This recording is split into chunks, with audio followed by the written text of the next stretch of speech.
What's up, ladies and gentlemen, boys and girls around the world? I would like to welcome you back to the Real Talk with Zuby podcast. On today's episode, we have got on another brilliant guest. He's an entrepreneur, he's a businessman, he is a family man, and this is the one and only Grant Botma. Welcome to the show. Hey, Zuby, thanks for having me on. No doubt, man.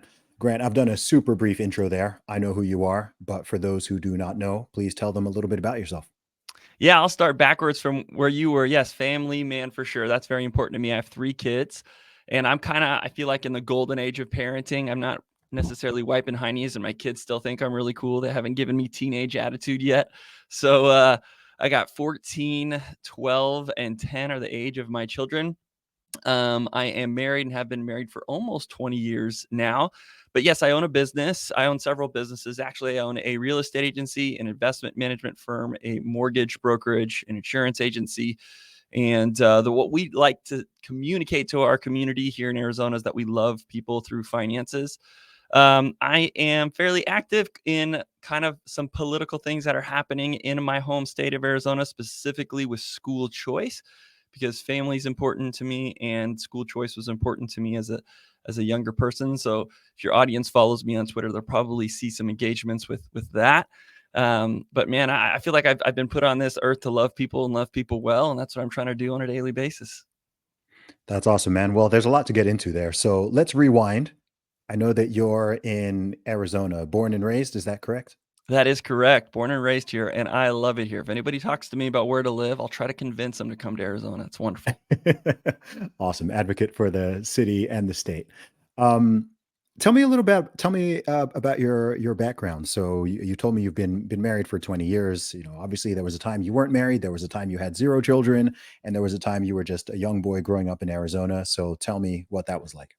Yeah, I grew up on a farm in Arizona. It was a dairy farm, so that's just a bunch of cows. And my father, his business was producing milk and sold that milk to the local milk union. And then they took that milk and turned it into cheese, butter, all the things, right? And growing up on a farm, I learned a lot from my father, which was how to work hard, how to do hard things. Specifically in the summers in Arizona when it's super hot, you can't stay inside. You got to go take care of the cows and take care of the farm. But to be fair, I was still a young kid when my father had the farm. So I didn't do all the work like my older brothers and sisters did. I'm the middle of 7 kids. And like most people, right, my father and my mother, they kind of had some demons of their own that they faced. And as a result, they divorced and split up. And my father spent some time in prison for a little bit. And we lost the farm, we lost the dairy, and my mom was kind of left on her own as a single mom to try to raise 7 kids. So that was a very unique experience, having gone through that as a kid, and I learned a ton from it. And I know that I wouldn't be the man I am today without some of those things. I actually moved out of the house kind of on my own before I graduated high school, and was living on my own, kind of doing my own thing. I was fortunate enough to get into finance at a very early age. I went to a job fair that my high school had, and I just basically went to it because I wanted to get out of class. And through that job fair, I found myself working in the credit card industry at 15 years old, and that's where I kind of got my start in finance.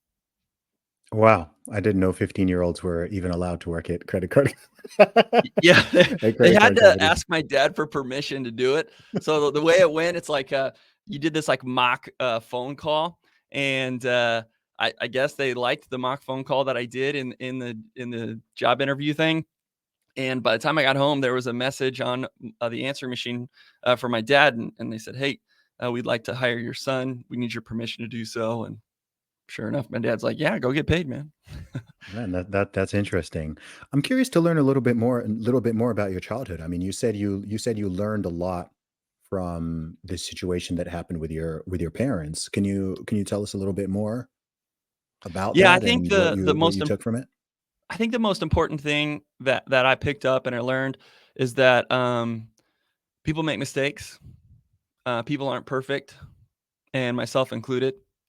It took years and a long time for me to have grace for my parents, um, despite the issues and the things that they were dealing with.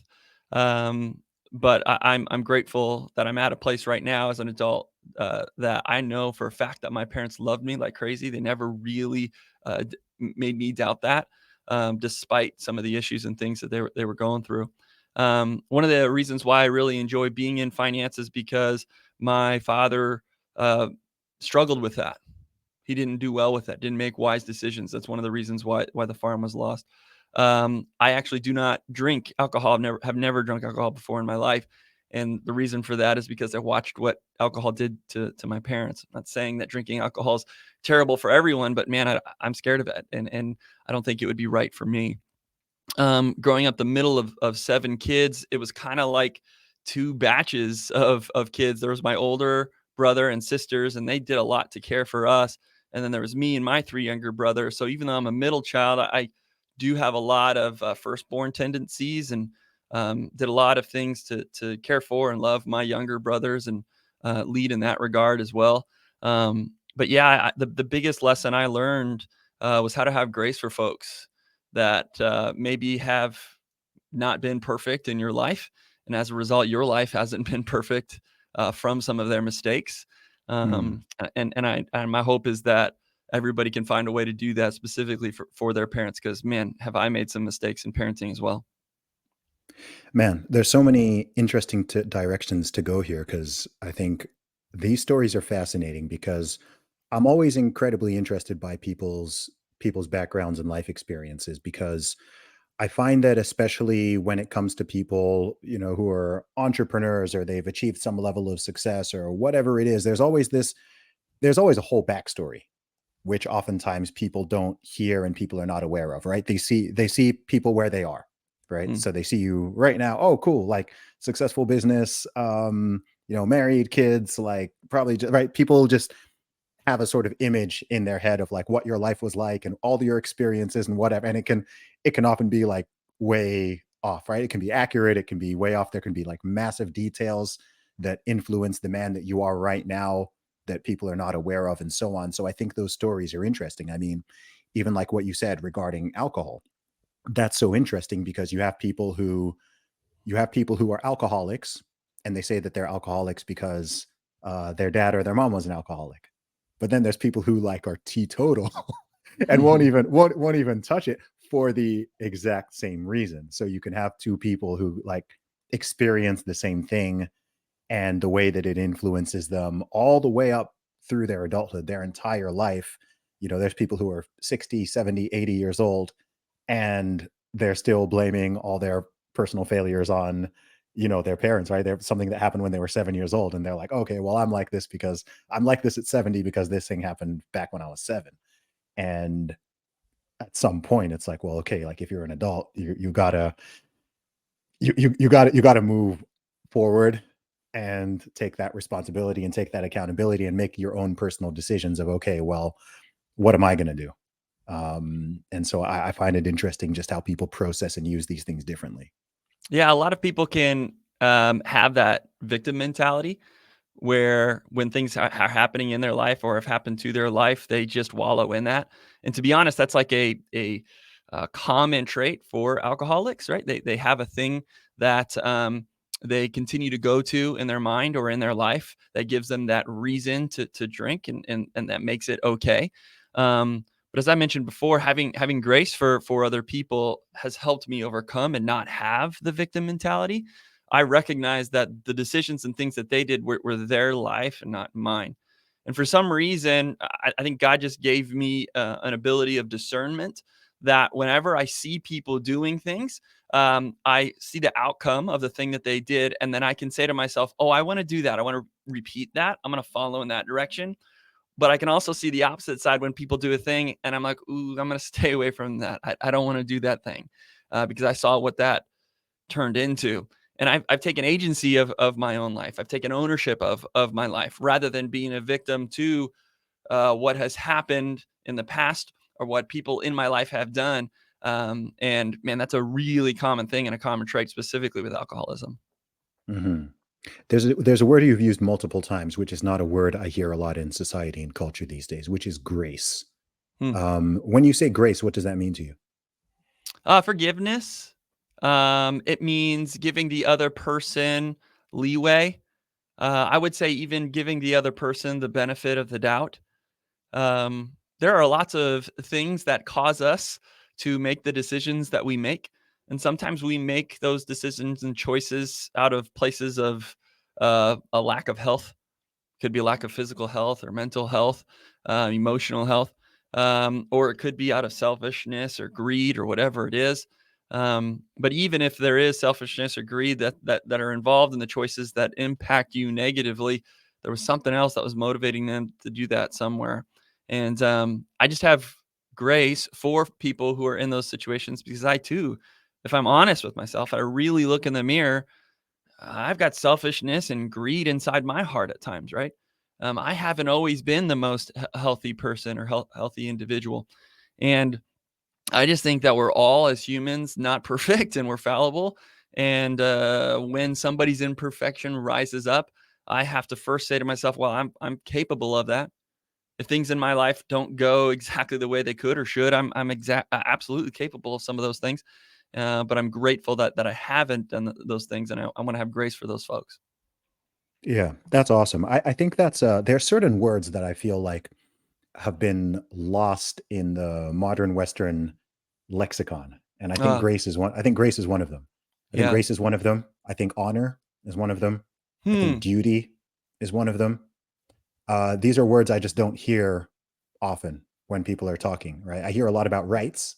I hear a lot Hmm. about me and my feelings, and it's very self centered. And I think I like the concept of grace because we've kind of got things on the other side. We have this very unforgiving, right? If you think of like what people call cancel culture, right? There's this very like the opposite of grace, like just extraordinarily unforgiving and dogmatic and like, okay, this person said something silly, so we need to now destroy them and their career and their everything forever because they erred, not in the way of committing some like horrible crime, or they did something like Right. they said something stupid, right? Like they did something foolish, or they used the wrong word or whatever, and it's like, okay, well, this person is destroyed forever.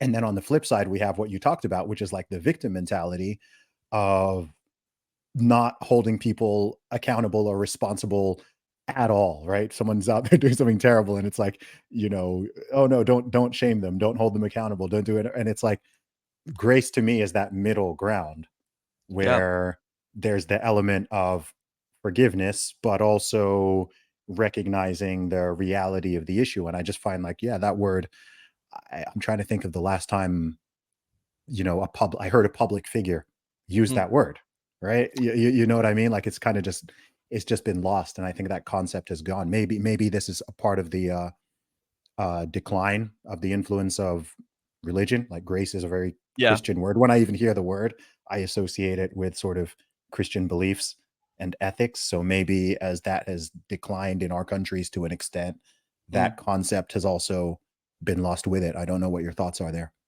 Yeah. Although I am a Christian, I grew up in a Christian home, and I Mhm. have my own personal relationship with Jesus. Like, if you just break down who people are and what we want of most people around us, is we want people to grow and get better.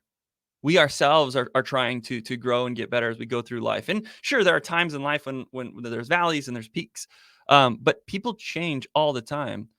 And I'm not even the same person that I was when I married my wife those many years ago, right? I'm not even the same person I was 5 years ago in our marriage. My kids, they're not the same people they were a few years ago. My employees aren't the same people they were when I first hired them, right? People change. And again, hopefully the change is happening for the better. And by the better, they're making an even bigger impact on society, making a more positive impact on people around them. Um, Hopefully that's the change that's happening. But in order for people to change and change well, you have to give them grace. Because without that grace, they're unable to change further or change faster. And if you want to talk about honor and duty, well, how can you teach somebody how to have amazing honor and be an honorable person that really believes in duty for a long period of time, to have that be sustainable in their life if they don't have grace for other folks? Because when they have the duty of being honorable to people, people are going to let them down. Mm. People are going to hurt them, and they might let others down. So in order to continue to have wonderful duty of honor, they're going to have grace for others when things don't go right, and they're going to have grace for themselves when they fail and they make mistakes. Our podcast today is sponsored by The Wellness Company. As you guys know, I'm always looking for the best health and wellness products to give me an edge. But if I eliminate businesses that have gone woke or forced vax mandates on their employees, there are fewer and fewer companies that I feel comfortable supporting. That's where The Wellness Company comes in. The Wellness Company was formed by a team of doctors who lost their jobs for speaking up about mandates and pushing back against lockdowns. They offer live telemedicine and a wide range of custom formulated supplements to help keep you at your best. My favorite Wellness Company product is their Spike Support formula. It's the only product I've seen that contains ingredients researched to block and dissolve COVID spike proteins in the bloodstream. Taking daily Spike Support can bring better mental clarity and increased energy levels. Whether you're vaxxed or unvaxxed, it doesn't discriminate, and neither does the Wellness Company. Get back to that pre-COVID feeling. Go to twc.health/Zuby and use code Zuby, that's ZUBY, to save 15% at checkout. That's twc.health/Zuby and use the code Zuby at checkout. Absolutely. Okay, so you're 15 years old and you're working at a credit card company. Yep. Tell me the story going on from there. Oh, wow. So, I was just a punk kid, and, I was a very much a late bloomer. So I'm now 6'5", about 200 pounds. But when I was 15 and 16 years old, I was about 5'3" and weighed under 100 pounds. Mm. So I did not sound like a man on the phone, even though I am a man. And, I was being taught these tactics of how to collect credit card debt, and it was to be, like, threatening and to tell them, "Hey, pay or else." And I just didn't jive with that. And I wasn't making a career out of being a credit card collector working for this credit card company. I was just doing it to try to earn an income. And if I got fired, no big deal. So I kind of did my own thing when I was working there. And that was, as people were past due, I thought to myself, well, if they're past due on a credit card, there's probably something going on in their life. Either forgot or like there's something going on. So I would just take notes of people whenever I called them, and I never asked for money. And the next time I called them, I would look at the notes and then I would repeat back to them those notes and ask them how they're doing. Like, hey, is your leg healed? Or hey, did you find that job yet? Or hey, how's your grandma doing? Or whatever that was.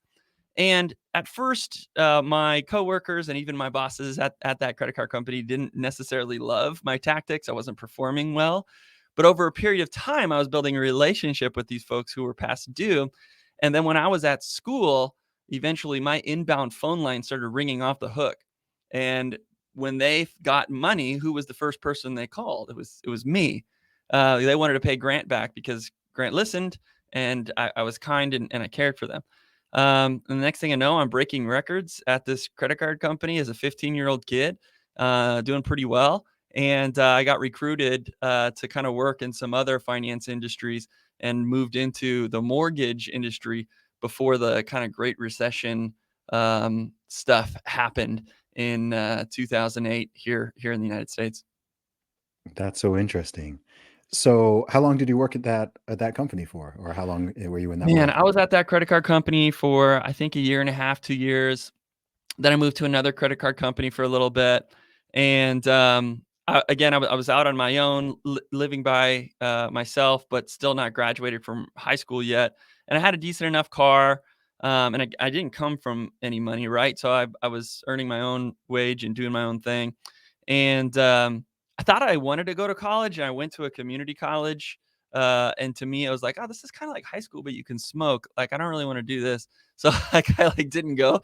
And I was going to this trip with the youth group at church, and I was in a van on this trip. And the way it kind of goes is like when you're in Arizona, all your trips are in California because the California weather's nice, and you go to the beach, and the kids love it, right? So all of us kids are in this van, piled in like sardines, taking turns sitting on the hump up front. And the youth pastor and the youth leaders like kind of like if you're up on the hump up front, they try to grill you and make fun of you a little bit, and it's hilarious. So it was my turn up front, and he's asking me, Grant, you're living on your own. You got a car you're on. Like, how you doing this, man? What are you doing? I'm like, oh, I'm a credit card collector. He's like, okay, let's pretend like you got to collect credit from me. And we did these mock phone calls, and it was hilarious. And he made the rest of the kids laugh. Then after the van ride was over, he pulled me aside. He said, Grant, hey, I want to talk to you. Well, he owned a mortgage company and recruited me to come work for him at 18 and 19 years old. And then I learned the mortgage industry and kind of learned a lot of things about personal finance and about people, which kind of led into a lot of my thoughts, not only about the world, but about my career and where my career is at today. That's awesome, man. And what was the first I know you run multiple companies. What was hmm the first one that you started? Was that Stewardship? Yep. So Okay. our community kind of knows us as Stewardship, but we're Okay. Stewardship Mortgage, which is the mortgage brokerage. Then I started Stewardship Insurance, which was property casualty insurance like auto, home, life, health. Then there's Stewardship Planning, which does long-term care, disability, estate planning, stuff like that. Then Stewardship Financial, which is the registered investment advisory, and then there's Stewardship Realty, which is the real estate agency. So those are the companies we've had, and grateful for some of the success that we've had. And honestly, all that success is to my team. I have an amazing group of folks who work for me and that I get to work with every day, and we're on a mission together to love people in our community through finances. And it's a blast. It's a blast doing it. That's awesome, man. How do you thread that needle? Because when people think of all those industries you just mentioned, right? The word love Hmm. Mhm. doesn't typically get associated with them. So how do you do that? What's the ethos behind working in all these financial areas, finance, real estate, insurance, all these things, and then bringing in the love and stewardship aspect of it? How does that all fit together?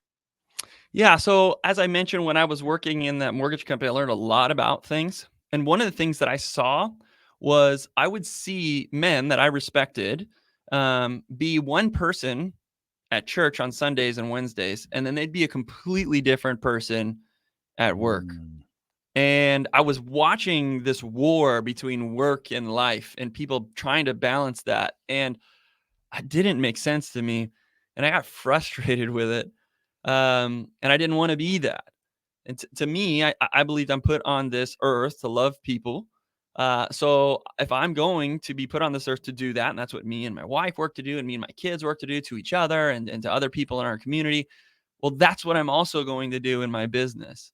Rather than having my work and other areas of my life war against each other, and I'm trying to balance between the two, I bring them together and I try to have harmony and unity. And it starts with having an aligned mission and vision. I go to work to complete the vision of my life. My life, I believe I'm here to love people. So when I go to work, I'm going to love people, but specifically in the area of finances. And yeah, man, it's weird word that doesn't get used rarely in business and especially not in finances.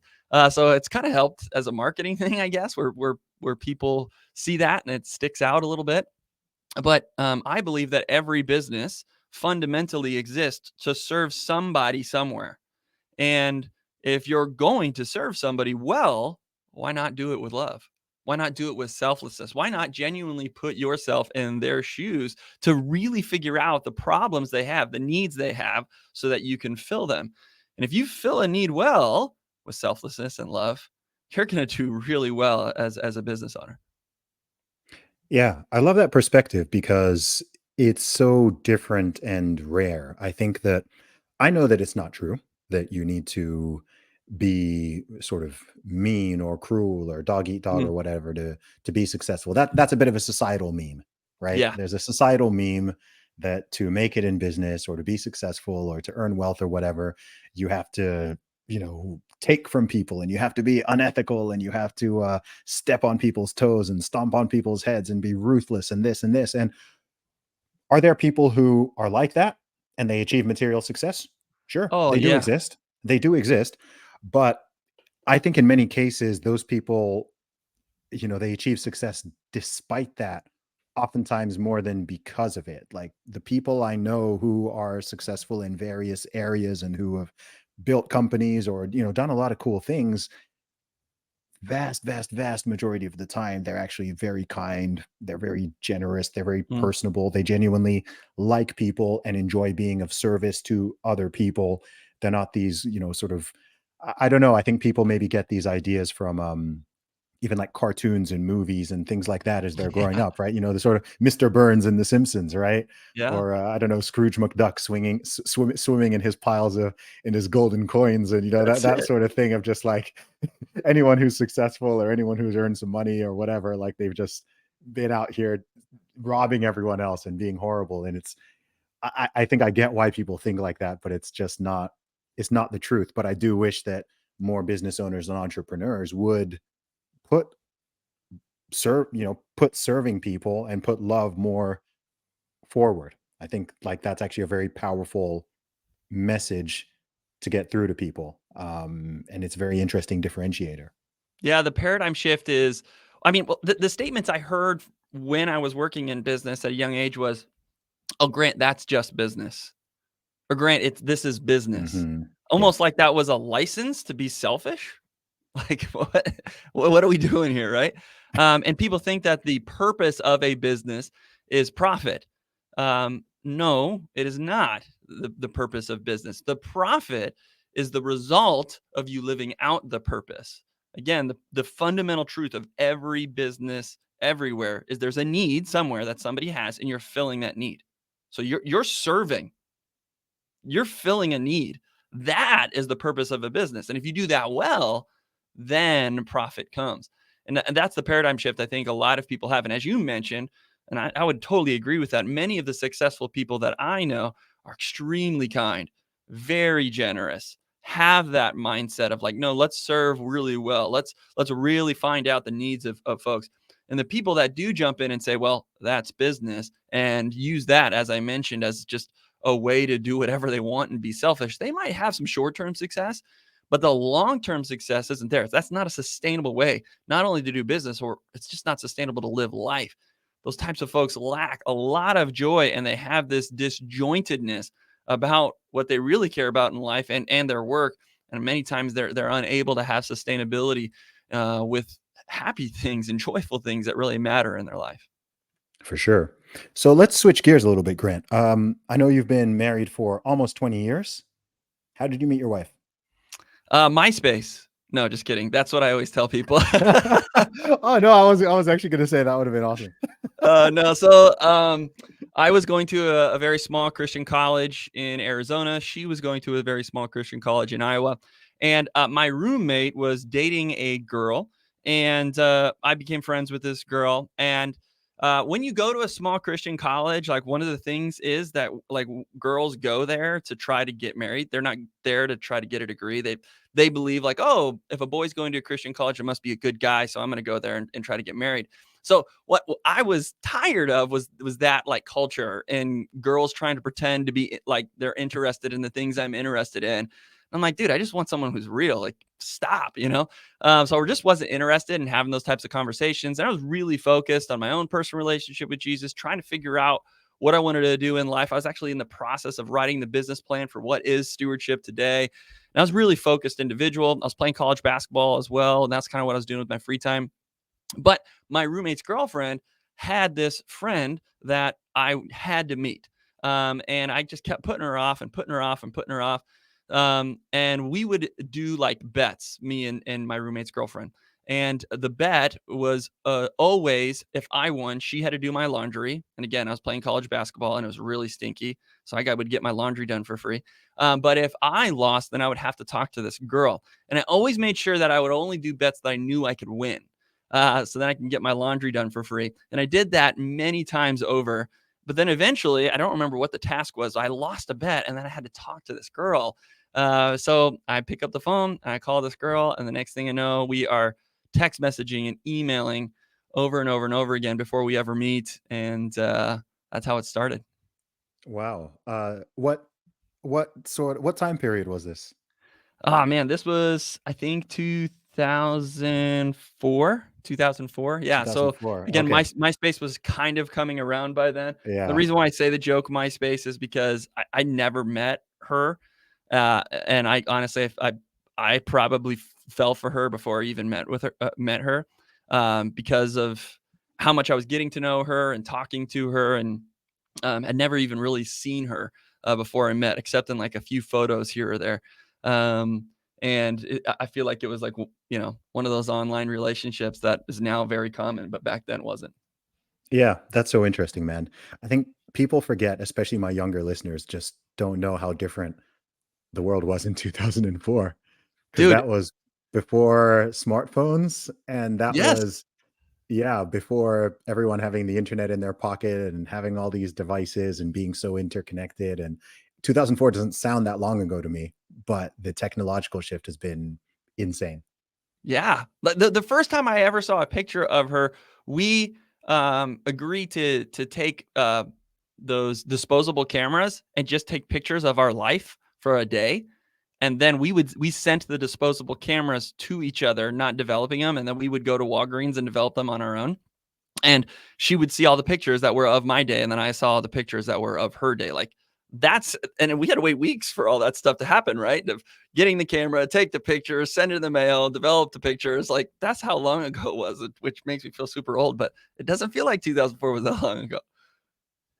Yeah, it's crazy. So carry on with the story. So what about the first meeting? When did you first meet Yeah, so in person? we the first meet is the my roommate's friend. She's going back to home for the summer in college, and I jump in the car with her and my roommate to drive her back from Arizona to Wisconsin, which is kind of a long drive, 20-24 hours, um, so that she can go back for the summer. And my wife Jody, she's gonna end up meeting me there. So that was the plan, and that's how we executed it. And we first met there on a farm in Wisconsin, and spent all night just kind of talking with each other. Up to that point, we agreed that we really wouldn't spend a lot of time talking on the phone. We do a lot more writing, and we would try to keep things not crazy personal, not give a ton of backstory or information about each other's lives until we actually met, just to see if there was some physical attraction there. But man, right away, she was an awesome woman because she was different than all the other girls that were being introduced to me, because she was real. She wasn't pretending to be into the things that I was in. She was just telling me what was on her heart and what was on her mind. But more importantly, I could see that she believed she was on this earth for the same reason that I believed I'm on the earth for the same reason. And we had a very much aligned mission for our life, and that was very, very important. It was almost like there was a target and a goal, and I was running at it as fast as I could. And she had the same target and goal, and she was running too. And the next thing we know, we're just running next to each other, and it was beautiful. That's awesome. What explicitly was that goal? How was that To defined love for you guys? others, to love Okay. others. We both believe that we are here on this earth, to love God and to love people, and that's why we're here. And she was pursuing that mission, and trying to do that in her own ways. We were both on journeys at a younger age in our 20s, looking in the mirror often, and trying to figure out mistakes that we had made and how we can correct those and what we want our future to look like. We were engaging in meaningful conversations with mentors, and reading very specific books and pieces of scripture, and studying and journaling and doing a lot of things independently. And then it's like we met. It's like, oh, you do that too? Yeah. Oh, you do that too. And it was wonderful. So That's awesome, man. I love I love these stories, man, because I find kind of like, asking you about your childhood and your backstory there, which is that I don't know, we live in this age of the internet and social media and smartphones and all of this stuff. And I often I like to hear everybody's stories, but I feel like there's a dearth of hearing how people actually achieved and did things. Do you see hmm, what I mean? yeah. Right? So I hear a lot of talk of like, hey, like marriage is good, having children is good, like this is good. I don't hear a lot of conversation about like, okay, I've been married for 20 years and this is like how I met my wife and this is like the process we went through and these are the things we do day to day, week to week, month to month to like make it work and this is how I balance my business with being a father and this is like I feel like we kind of get like this very surface level thing of like, okay, this is good, but then also, you know, I talk to so many young men. I mean, majority of the people who listen to this podcast are men between 25 and 45. That's like biggest demographic, and it's the same Mm, across social media and whatever. And in the real world, I have all these conversations with people. I'd say 50% of the conversations I have are with people older than me, and 50% are with people younger than me, right? So there's just this broad spectrum all across the world. And I know in so many, both young men's and young women's minds, are all these questions about relationships, about mm, parenthood, about maintaining a marriage, about how the women are like, hey, how do I find a decent guy? Men are like, hey, how mm. do I find a decent woman? Whatever. Like, there's all this craziness that's out there. Like, a lot of it has risen in the last 15 years. 2004, you fully dodged a bullet, right?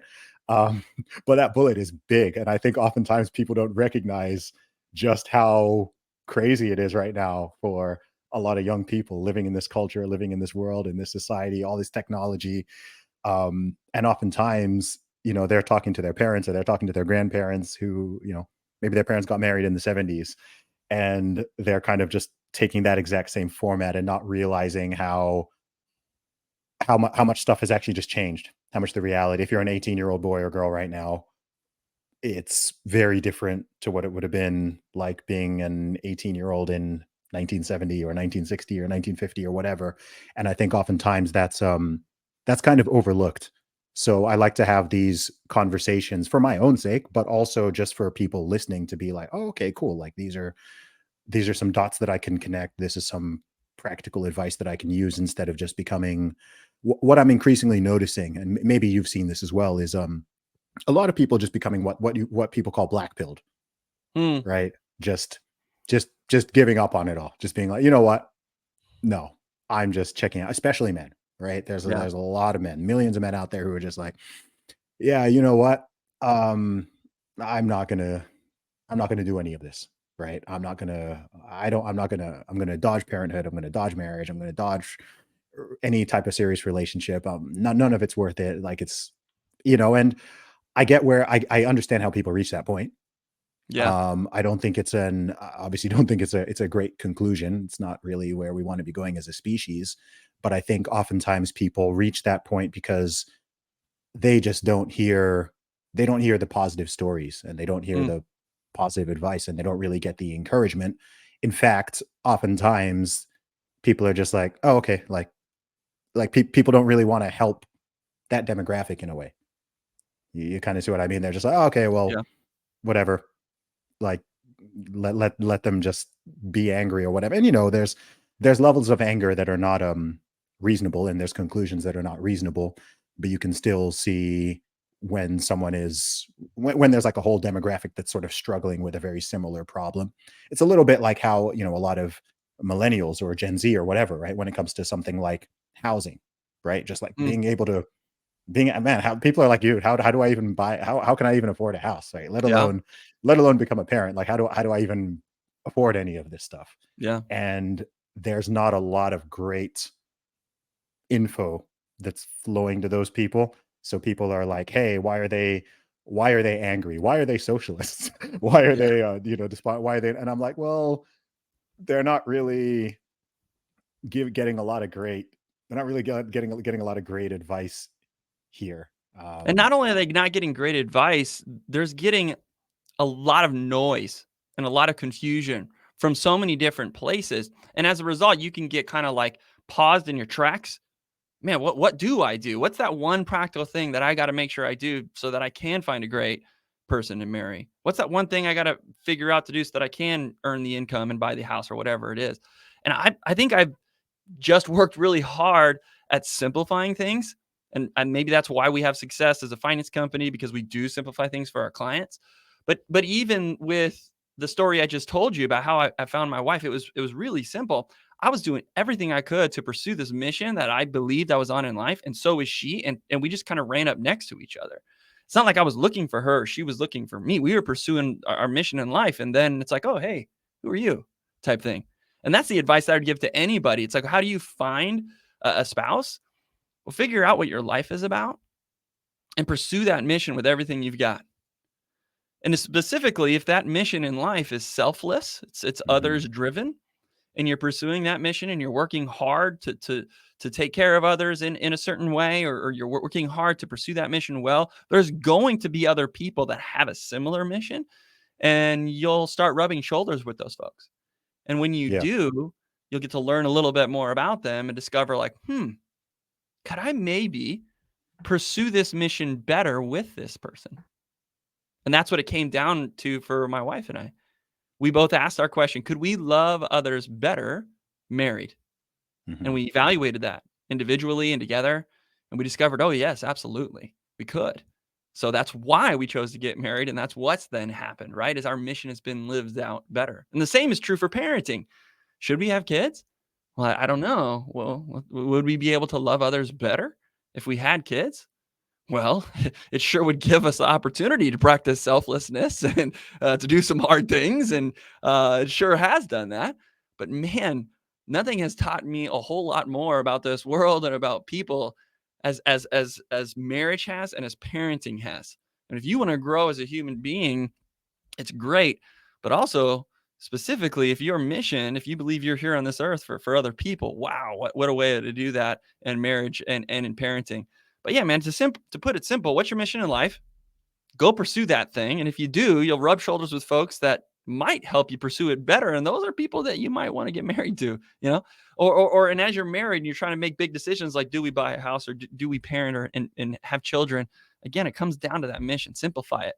Forget all that noise and everything else that's out there, because keeping it simple helps in the decision-making Mm. process, especially those really big and important decisions like getting married and having kids. Yeah, for sure, for sure. And people have never had so much distraction before, Yeah. right? Like the signal noise ratio is insane these days. Like it's crazy how much information we see and take in every day. Our eyes, our ears, just scrolling all these millions, billions of people and their opinions and ideas and videos and photos. And it's just like that. Yeah, it's I often say that we're living through several of the biggest experiments in human history right now. Like and they're running simultaneously. Right? Like we've never been so interconnected before. I mean, this is amazing. I mean, what we're doing right now, the fact that we can be thousands of miles away, speaking in real time with high definition video, and then we can take this conversation and broadcast it out to thousands and thousands of people all across the world, and they can listen to it. To me, that's magic, right? It's unreal. Like that. That's unreal. Unreal. That's crazy. Um, And yeah, and it's like I was just having this conversation with my kids over the past couple of weeks, is because the information that they get as children, I have to teach them how to manage that, right? So in our house, we don't allow them to have smartphones or cell phones, I was going but to they ask do about that. have Apple Watches so that I can connect with them or communicate with them. Specifically now, like they're getting older and doing sports and hanging out with friends and whatnot. And I want them to be able to always to connect with them if possible. So we've instituted, though, like we do have like iPads and video games and things in our house, but we've instituted like this screen time thing that you have to do activity to earn screen time. So there's this sheet of stuff that they can do, like pull-ups or push-ups or certain drills for basketball or volleyball or whatever. And based on the time that they do that, then they can earn a little bit of screen time. And the thought behind that is like, I want to give them autonomy. I want them to grow up to learn how to manage screen time. If technically it could be limitless if they did all of that stuff. But also I want to teach them the value of doing physical activity. And I thought maybe that was as a good trade-off. So we've been kind of on this experiment with our kids for a little bit. But one of the things that we had to talk about was including messaging their friends is screen time. And even though it happened like, oh, just here or there, when it happens like that, like 100 times a day, I had to educate them that they're becoming a slave to a device.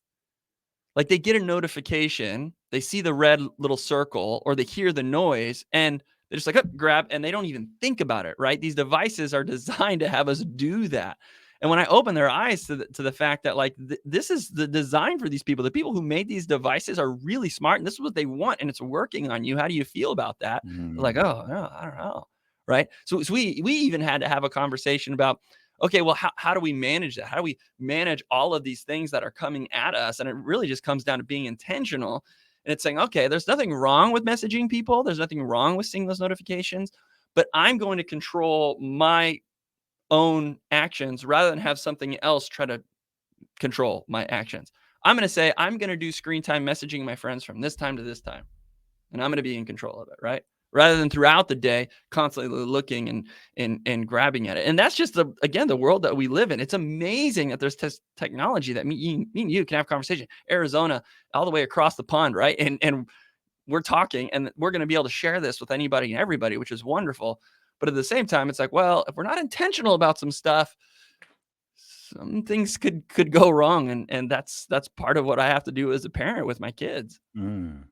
Yeah. I'm so interested as to how parents handle that because it's a completely new challenge, Yeah. right? It's a new challenge. It's just like this did not exist. This did not exist when I was a kid. This did not exist when my parents, anyone prior to us were children. Like this was not a threat. This was not a concern. And Yeah. now you've just got like a mini, because I think when people call them phones, they're not even really being honest. Like a smartphone Yeah. is, it's a phone, it's a computer, it's a pager, a Camera, messaging device, it's a camera, it's a video camera, gaming system, it's a yes. it's a it's like everything. Calling it a phone, I'm like, dude, how much time are people even spending calling? Like, people are Yeah. barely even calling each other. It's just like a mini portable computer that Yep. is in arm's reach at all times, for most of the population all across the world now. And this only started 16, 17 years ago. Mm. Prior to that time, because even with a mobile phone, like mobile phones were not addictive, right? You had one game, what you had Snake, Snake. you had Snake, Yeah. and you could like text each other, but it wasn't like, oh, well, let me go browse the internet, let me go like No. scroll through this thing called Instagram or Twitter or like YouTube. No, none of that existed. Nope. And so that's one thing I think about even now. Like I'm not even a parent yet, but I think like, gosh, like what is the right age to give a kid a smartphone or to like let them use social media? How do you manage screen time? How do you have conversations with them about some of the things they might be seeing if they are online? Because there's all these just openings, right? There's a Yep. lot of good people out there, but there's a lot of terrible people out there. There's a lot of good Yep. messaging, there's a lot of terrible messaging. And that's always existed, Mhm. but not in your pocket at all times in HD with lights and with Mhm. like, and with engineers behind it all who are doing their best to make it as addictive as possible. Like that's new. Yeah, you mentioned it. It's an experiment, and me and my friends who are raising kids together, right? We're having these conversations all the time. Hey, what are you guys doing? Hey, what are you doing? We're seeing this. We're concerned about this. What's going on? So even this like activity for screen time thing that my wife and I are doing, we're just like testing it out, right? And we're making adjustments to it as we go, and we're being honest with our kids. Like, hey, we're trying to test this out. We're going to do this thing, and we are being real with them. But I think more and the most important thing that we've done, and man, my wife has been so good at this. It's letting our kids know through experience and yes, in words that their parents are a place where they talk to about stuff. When they see a Mm, thing, whether it be out in real life, out with their friends, or on, say, a computer, they can talk to us about that stuff. We're a safe place for those conversations to happen. So this is something that my wife and I wrote about in our recent book. We do this thing called One Kid Up.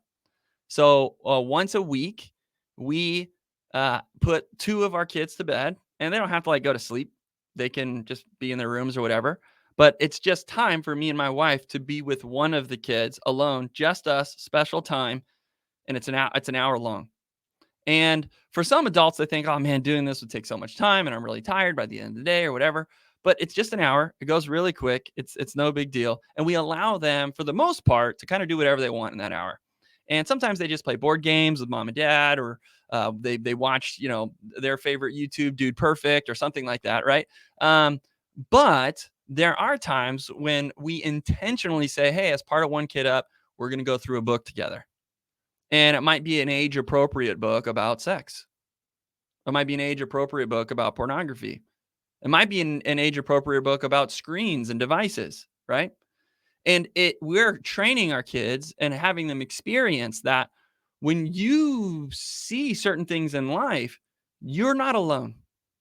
You don't have to try to figure this out by yourself. And you can come and talk to your parents about it.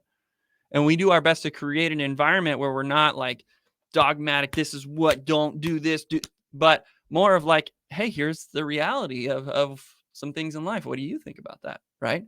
Mm. And having a conversation with them. And sure, is my son sometimes like, that's weird, dad? Yes, he does do that. Right. But he's Yeah. experiencing and learning and knowing that, oh no, mom and dad is a place where I can go to talk about stuff that's weird. And Yeah. because so much of what's going on in this world, as you said, is kind of like an experiment. I don't want them to go through it alone, and I want to be there with them as that experiment is literally happening on them and to them, Yeah. so that we can talk about it together, and that our relationship can be a catalyst for hopefully success as they're experiencing some of these things. Yeah. I think that sounds like a really good approach. The thing that I find quite scary about it all is I'm hyper aware of the fact that most adults don't know how to manage these things well, right? Like Mm, most adults don't know how to use social media, what, yeah. right? Like how to manage the, the mental health aspects, or how to not Hmm. waste all their time, or how to not be hopelessly addicted to this little like I'm very aware that most adults struggle with it.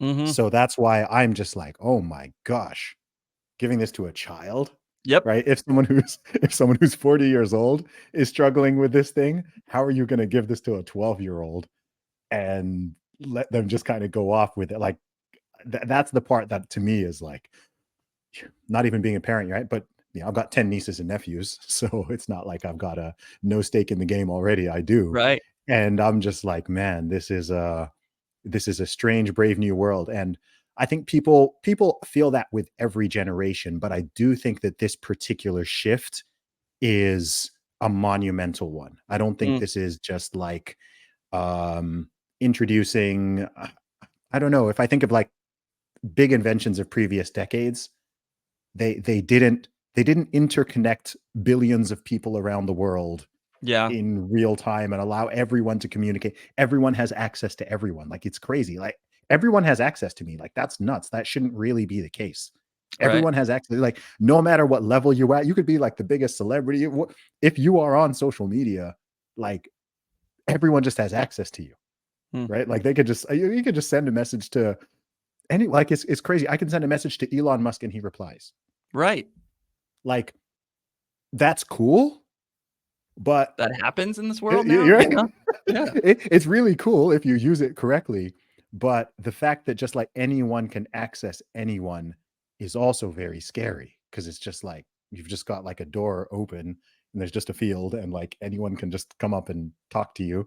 They don't even need to be within borders, right? They don't even need Yeah. to, it could be across the ocean. They don't even need to be real. It could be an AI.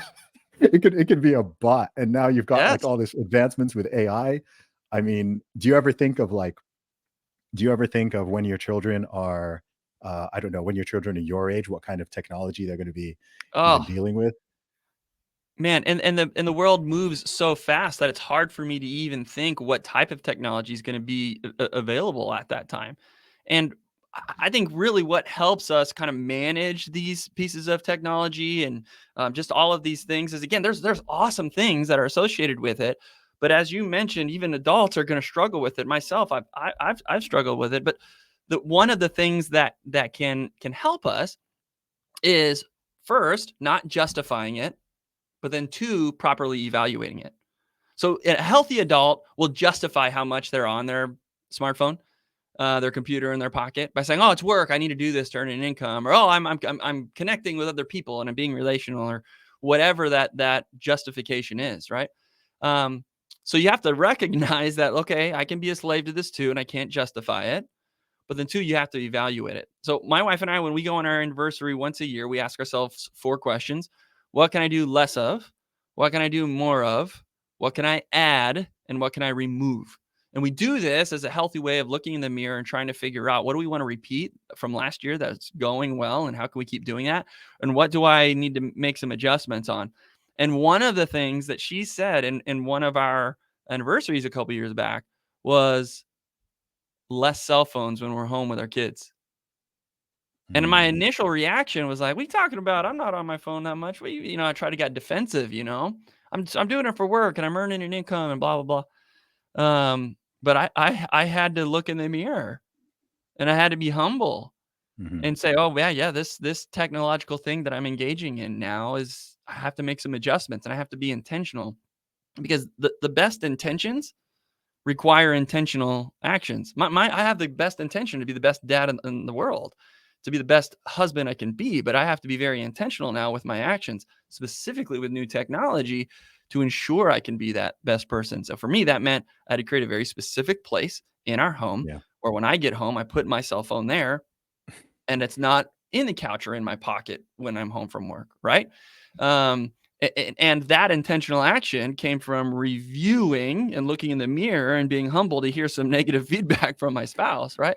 So, regardless of how technology continues to evolve with our kids, our hope is that we're going to instill within them that wisdom and those habits Yeah. of, don't justify stuff, but then continually look in the mirror, evaluate. How are you doing with that new thing? Can you make an adjustment to it? Right? What adjustments can you make? How can you be intentional, have intentional actions to live out those best intentions that you have? Most definitely, man. It's certainly a challenge, and I love to hear people's different approaches to it, because I see some parents do certain things, and I'm like, whenever I have kids, I am absolutely not doing what they're doing, right? Right? Yeah. I have those, right? I've been, you go out to a restaurant, Ah, and every child is sitting there with their own personal tablet and headphones on, not engaged at for the whole duration, and they're just like completely checked out, unlimited, and I'm just like, okay, like that is, I can't do that. Like that can't be the approach. That I just give my child like a giant electronic pacifier, and they just sit right. there for 3 hours watching whatever nonsense they're watching.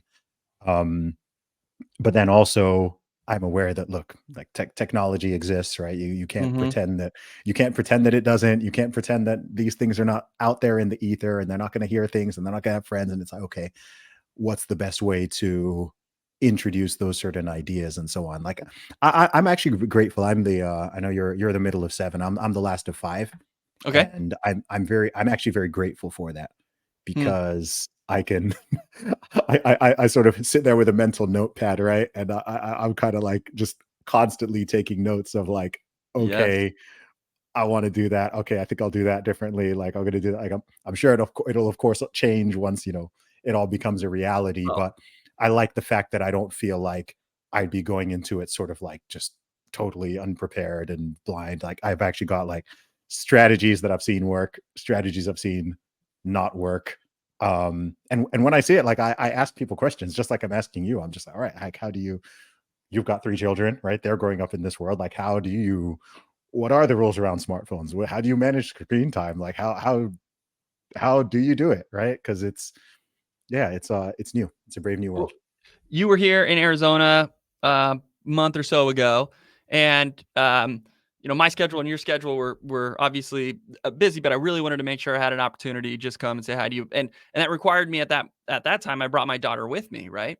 And some might say like, okay, why are you bringing your daughter with you late at night at a restaurant or a bar situation? But I think that is an example of how we help our kids through this stuff. It's just that we do life with them. I take them with me, so that she can ask questions and I can answer them, right? So I was picking her up from her gymnastics, and um, my wife was with the other two kids, and so it was just me and her. So we came and said hi to Zuby, and on the way there, she's like, "Okay, what are we gonna do?" Whatever. I'm like, "Oh, we're gonna meet somebody. This is a friend that I have found on the internet, and we've talked a few times, and she's like, okay, yeah. And then I meet you, and I introduce you to her, and then on the way back, she's like, hey, well, what was that about? Why are you friends with him, and what kind of things do you guys talk about? And those types of questions were awesome and super healthy, because then it allowed me to share with her how I'm engaging with the world, which Mm, then helps her shape her worldview of how she wants to engage with the world, engage with technology, and engage with other people.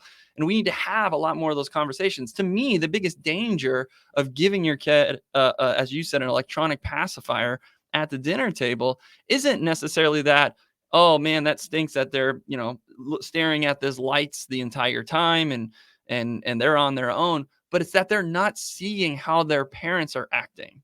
They're not mhm, seeing how their parents are engaging with the server, or maybe engaging with another adult couple who's next to them, or engaging with their friends that they're eating dinner with.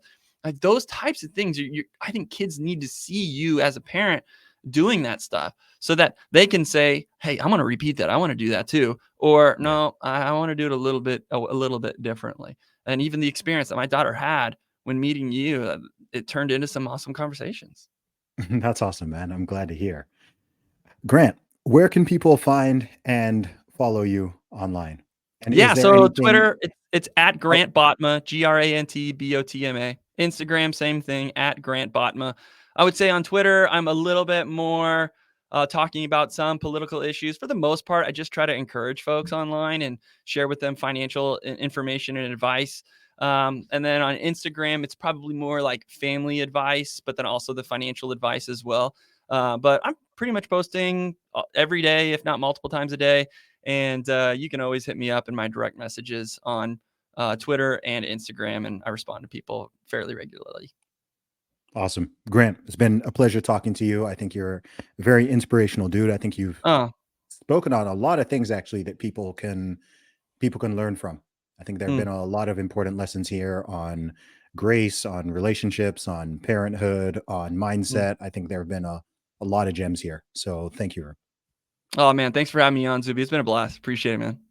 Nice, man. Talk soon.